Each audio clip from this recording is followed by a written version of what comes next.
My name is Angelica Guidry. I'm a graduate student at Kaiser University, and today I will be presenting an overview on the etiology of obesity. I will discuss the terminology, statistics, and some of the psychoneuroimmunology effects, changing the behavior, and present a conclusion, as well as displaying the references that I utilized for this research. The following presentation is based on an overview of the etiology of obesity. In general, obesity is commonly defined as an excessive accumulation of body fat. It is an illness that affects all ages, genders, and ethnic groups. Furthermore, it is one of the most prominent killers in the United States, not merely due to the direct effect of excessive body fat, but the many underlying health risks associated with the disease. I have compiled a series of scholarly peer-reviewed journals from the Kaiser University Digital Library database that effectively present empirical data highlighting different angles on the etiology of obesity and its many components associated with psychoneuroimmunology diseases, psychodynamic effects, and psychosocial influence. Fundamentally, obesity may be addressed with a series of interventions and approaches which focus on dietary habits, physical activity, cognitive behavior therapy, and in some cases surgery. Furthermore, it is critical to have a support system that positively contributes to the individual efforts to overcome overweight or obesity. From the angle of psychoneuroimmunology, it is critical to professionally address obesity with the appropriate treatment for the individual to avoid other disease and risk factors. In retrospect, effective obesity intervention and eventually maintaining a healthy weight has been proven to reduce other risk factors such as diabetes, high cholesterol, and depression. According to data presented by the Center for Disease Control, 37.9% of adults aged 20 or over are considered obese. Percent of adults that are aged 20 or over with overweight, including obesity, are amongst those in the 17.7%. The food industry spends approximately $33 billion per year on ads and promotions. Obesity is among the leading causes of death in the United States, in linkage with other diseases such as cardiovascular disease, diabetes, stroke, and some forms of cancer. In 2008, the annual medical cost of obesity in the United States was estimated at $147 billion US. Yet those suffering from obesity experience medical costs at about $1,429 higher in comparison to those at a normal weight. The National Institute of Diabetes and Digestive and Kidney Diseases website highlights some of the most common terminology related to healthy eating, obesity, and physical activity. Here are a few that will be mentioned throughout the presentation. Bariatric surgery, also known as the gastrointestinal surgery or weight loss surgery. This is the surgery that is known or commonly known as the surgery of the stomach or intestines to help patients with extreme obesity to lose weight. Bariatric surgery is a weight loss method used for people who have a body mass index of 40 or more, and surgery may also be an option for those people with a BMI of 35 and 40 who have health problems related to obesity like heart disease or type 2 diabetes. Body mass index, or BMI, is a measure of body weight relative to height. The BMI tool uses a formula that produces a score often used to determine if a person is underweight, at a normal weight, overweight, or obese. For adults, a BMI of 18.5 to 24.9 are considered healthy or normal. A person with a BMI of 25 to 29.9 is considered overweight, whereas a person with a BMI of 30 or more is considered obese. Calorie is a unit of energy in food. Carbohydrates, fats, protein, and alcohol in the foods or drinks we eat provide food energy or calories. Carbohydrates and proteins provide 4 calories per gram, fat has 9 calories per gram, and alcohol has 7 calories per gram. Calorie balance. The balance between calories you get from eating and drinking, those you use up throughout the physical activity and body processes like breathing, digesting, food, and children, and growing, of course. Diabetes. A person with this disease has a glucose or sugar level that are above normal levels. Over time, having too much sugar in your blood may cause serious problems. It may damage your eyes, your kidneys, and nerves, and may cause heart disease and stroke. Regular physical activity, weight control, and healthy eating may help you control your diabetes. You should also follow your healthcare provider's advice and, when asked to, monitor your blood sugar level to take prescribed medication. For more information or more descriptive terms when it comes to this topic, please visit the website that I have noted on the bottom of the page. Obesity has adverse effects on children and adolescents, and if not addressed at an early age, they can manifest in several ways during adulthood. A study presented by Coley, as cited by McDonald and Garber, examined how childhood adverse experiences are connected to obesity in adulthood. Furthermore, the health effects of women, pointing out that several health risks such as gynecologic and reproductive cancer, back pain, diabetes, arthritis, pregnancy difficulties, and depression are all amongst those health factors. This study concluded that psychotherapy treatment is beneficial for women experiencing obesity and who have suffered trauma during their childhood. Some of those negative experiences during childhood include neglect or abuse, physical, emotional, or sexual, mental abuse experienced by the child or the caregiver, financial struggles, dysfunctional family interactions, other medical conditions, bullying, rejection, and social awkwardness. Growing up in a family dynamic that actively engaged in very unhealthy eating, such as fried foods, sugary snacks, sodas, and excessive red meat consumption, while participating in no or little physical activity, are also common factors associated with childhood obesity, which may carry into adulthood. Furthermore, may trigger other health issues. Van Allen, Lancaster, and Segan in 2017 further point out that obesity is impacting about 9% of preschoolers, which means that there's an increase of risk of being overweight during the adolescent years.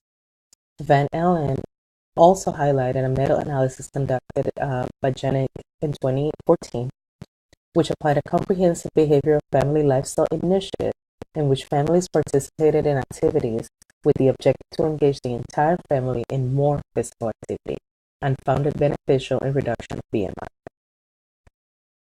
The study participants included 17 sets of parents from rural communities and various ethnic groups and their children ranging from 2 to 5. The methodology was based on setting up a focus group and providing them with a questionnaire to gauge some of their lifestyle norms. As a result, they compiled a few key trends that tend to contribute to the obesity issues experienced by the children, including limited access to healthy foods, abundant screen time, limited access to services, time management difficulties, and the use of technology as examples.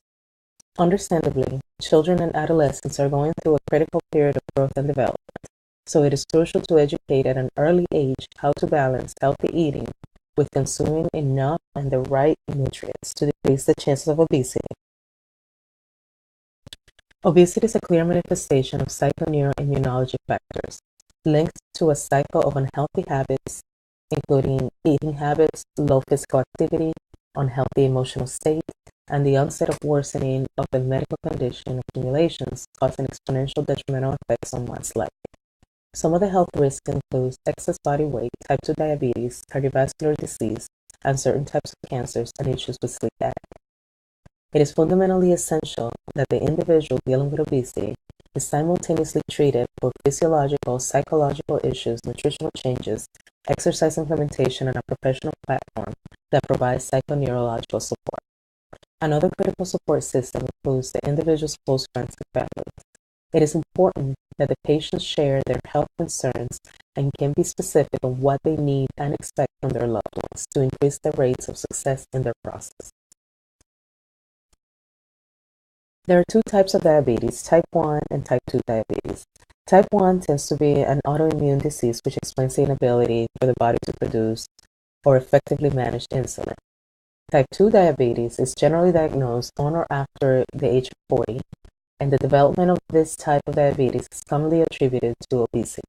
It is generally treated with medication, glucose level readers, and regular doctor visits to monitor the sugar level in your bloodstream. Meanwhile, recommending a change in diet and more physical activity. According to West, Colin, Monroe, and Wilson in 2016, the Center for Disease Control shows a staggering rate increase of cases attributing obesity to type 2 diabetes, as 15.6 million cases in 1997 increased to 28.9 million cases in 2012. They also conducted a study focused on reducing weight to positively impact health issues such as diabetes. They found that an intense lifestyle intervention had contributing factors to reducing medical costs, improved metabolic control, blood pressure, reduction of medication intake, and to balance the blood sugar levels. Also, another benefit was to enhance sexual function. Most significantly, there were substantial signs of diminution of type 2 diabetes at the 1-year follow-up. Obesity is considered one of the major contributors to cardiac heart disease, such as stroke and heart attack. Soltz, Davidson, and Kaplan in 2010 further emphasized that obesity or higher levels of BMI have been linked to reduced life expectancy due to cardiovascular disease, diabetes, and certain cancers. Nevertheless, they also point out that the stored fat may be a positive factor, as it is considered an efficient method to store energy, which is crucial when other necessary nutrients are not readily available. From a psychodynamic review, those dealing with issues associated with obesity are at risk of developing depressive symptoms and suicidal thoughts and attempts, while some also struggle with social interaction. A study by Battelle, Hannah, Crow, and Stice in 2010, obesity is considered a predictor of depression in adolescent females. From another perspective, about 10% of those that have been dealing with morbid obesity prior to seeking treatment have had multiple suicide attempts, which is a higher rate than those not dealing with obesity, according to Chen, Fetish, and McCloskey in 2012. A study on sleep quality by McGee, Reddy, Robinson, and McGregor in 2016 conducted a study comprised of 1,932 Australian employees to determine if different levels of sleep quality have a direct correlation with BMI levels and workplace environment logistics. The participants were assessed on their sleep quality, obesity, relevant demographics, overall health, and work-related variables. Furthermore, the common factors related to the workplace in the workplace experiencing sleep issues and dealing with obesity also included a more probability to have an accident or injury, disability claims, and lower productivity. Obstruction sleep apnea is also known as OSA, is defined as the repetitive closures of upper pharyngeal walls during sleep, which block the airways and disrupts the sleeping patterns. Moreover, it is recognized as a contributing factor to cardiovascular disease, congestion, heart failure, and insulin resistance, as noted by Soltz, Davidson, and Kaplan in 2010.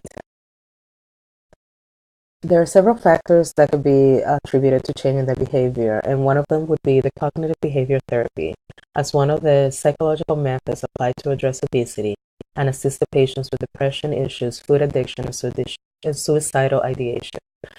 Carter and Kelly, 2018, applied mindfulness as part of the CBT sessions to identify the stressors and to address experiences in early life that may now be manifesting as obesity and urges to eat excessively.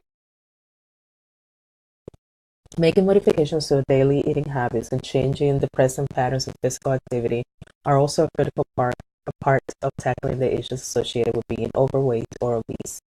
A study by Powell, Calvin, and Calvin Jr.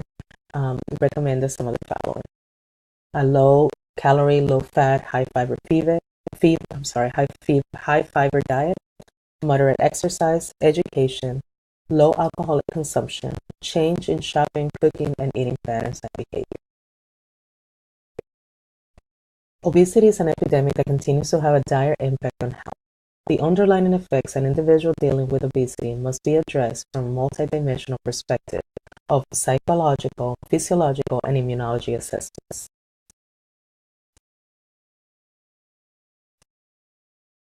Although all three approaches are effective in different ways, each person battling obesity has a distinctive set of factors associated with their obesity.